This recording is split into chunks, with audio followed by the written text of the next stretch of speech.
The top 10 places and things you should know before visiting the San Diego Zoo Safari Park. Today, we'll start at the heart of the park at the Safari Basecamp. Then we'll visit popular areas like the Walkabout Australia, Tiger Trail, Elephant Valley, the Africa Tram, and more.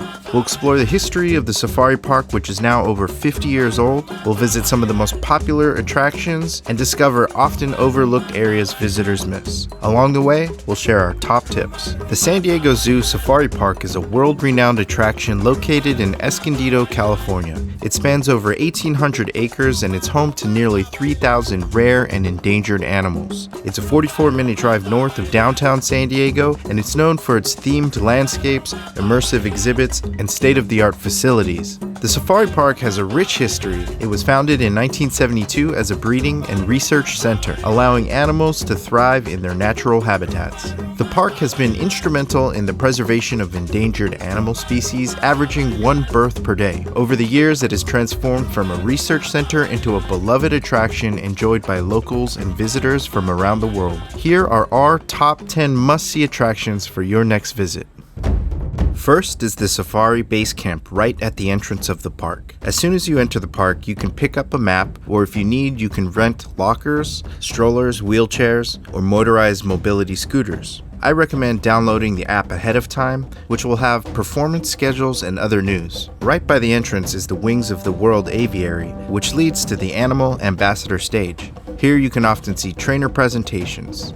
This area of the park is a nice staging area where you can buy coffee, food, refreshments, or souvenirs. The Conservation Carousel is a fun attraction featuring endangered animals, and you can ride as many times as you'd like for just $6. There are often entertainers near the base camp. On this day, we saw a bee performing a juggling routine and these ladybugs showcasing their dance moves. This is also the area where you can check in for a safari experience, and here are some of the current safaris that you can experience. One thing to note before moving on, there's electric vehicle charging available, and the parking fee at the park is $20 per car. Next up is Walkabout Australia. If you've never been to this part of the safari park, I highly recommend stopping by Walkabout Australia. Here you can see the duck-billed platypus exhibit, which offers a rare chance to see these elusive creatures up close. It's actually the only place you can see them in North America. A few interesting facts: the male platypuses have venomous spurs on their hind legs, and platypuses are one of the few mammals that actually lay eggs. Along the kangaroo walk, you'll be able to see kangaroos and wallabies up close as they move around freely in their natural environment.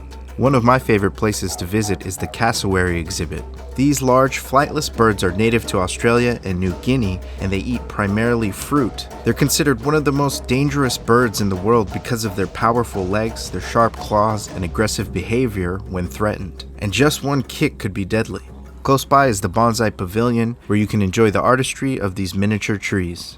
Next up is Tiger Trail, a must-see stop for all visitors. The Tiger Trail first catches your attention with its stunning bamboo entrance. This is an amazing photo opportunity, and it sets the stage for what's to come. Just around the bend is a themed play area perfect for the little ones, and just a bit further up the trail is the home to the Sumatran tigers. This area showcases these powerful predators in their natural habitat. These tigers are the last remaining subspecies of tiger in Indonesia, with fewer than 400 left in the wild. An interesting fact is that they're skilled swimmers, and they use this to catch prey and cool down in their tropical environment. Here we are by the Sambutan Longhouse, where you can stop by the market for snacks or sit for a while in the shade just feet away from the tigers. And not far away is a waterfall reminiscent to the one at the San Diego Zoo. This is a perfect place for snapping a few photos.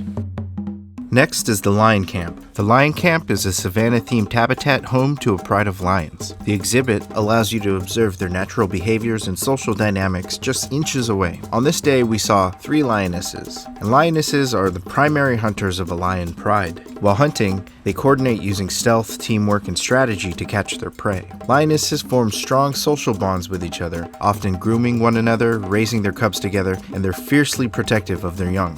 Within the Lion Camp, you'll also find a Savannah Cool Zone area and the Cheetah Run, which seems to only be used for a cheetah safari experience now. And just next door is the Balloon Safari, which offers a bird's eye view of the entire park and the surrounding valley. The African Outpost sits right next to the Lion Camp. This is where you'll find the Africa Tram. If you haven't been to the safari park, I highly recommend taking the Africa Tram Tour, which is a 25-minute open-air expedition that takes you around the Africa Plains habitat. It's included with your admission, and you'll visit parts of the park that are not accessible on foot. Along the way, you'll see giraffes, rhinos, cattle, Cape buffalo, deer, gazelle, and much more. The tour guides will share information about the animals, the park's history, and the conservation work accomplished by the San Diego Zoo Wildlife Alliance. The African Outpost also has a trail called the African Loop. This trail leads around the southeast area of the park. Along the trail, you'll see cheetah, warthogs, and more. The most adventurous part of the trail takes you to the James Richard Island, which is home to many species of birds. The trail ends at the Okavango Outpost, which is my favorite place in the park to stop for a bite to eat. In my opinion, this is one of the most beautiful views as it overlooks the lagoon below. The gorilla forest sits next to the Mombasa Lagoon.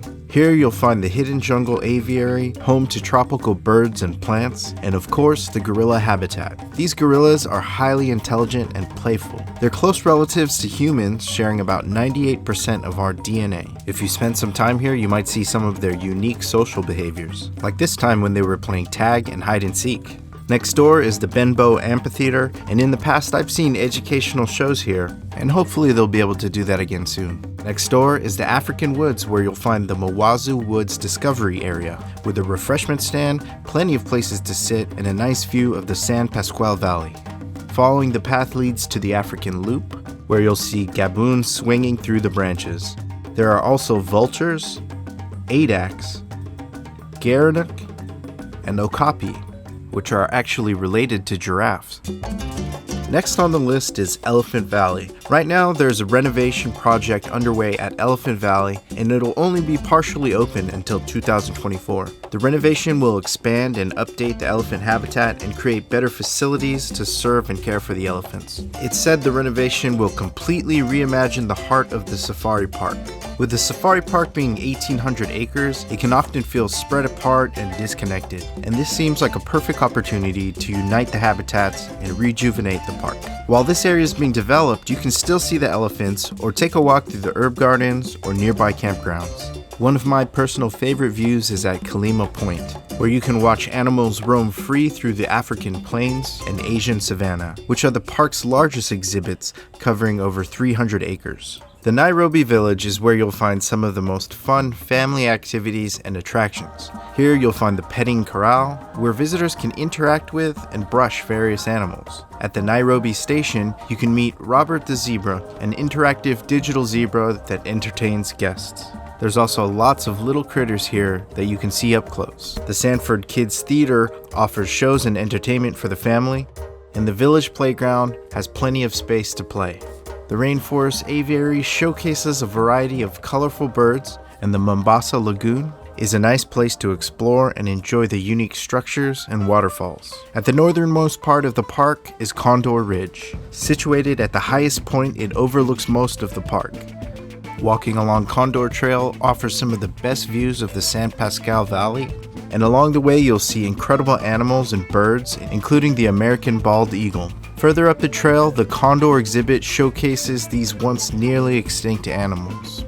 The San Diego Zoo Wildlife Alliance actually played a big role in the breeding and preservation efforts for these condors. And next door, there are bighorn sheep that live in the mountains of the United States, Mexico, and Canada. They're known for the male rams who have head-butting battles during mating season. The trail then transitions into the Garden Trail, which guides visitors through the World Gardens area, which has an extensive collection of plants and succulents. For plant enthusiasts, this area is an attraction in itself and features an Old World succulent garden, a Baja garden, and California nativescapes garden. I once stopped here to sit and have lunch. It's a very peaceful and quiet area, and not a lot of visitors make it out this far.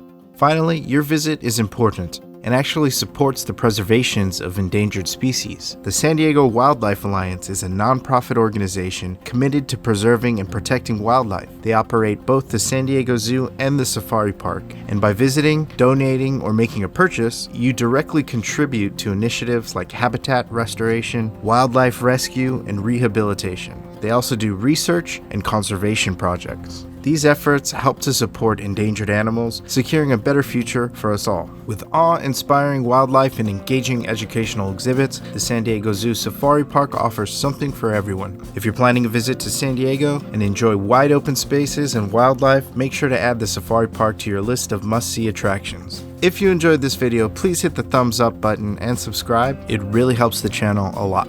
If you're deciding whether to visit the Safari Park or the San Diego Zoo, we also have a video about the 10 things you should know about the San Diego Zoo before you visit, and you can watch that by clicking here. Thanks, and I'll see you in the next video.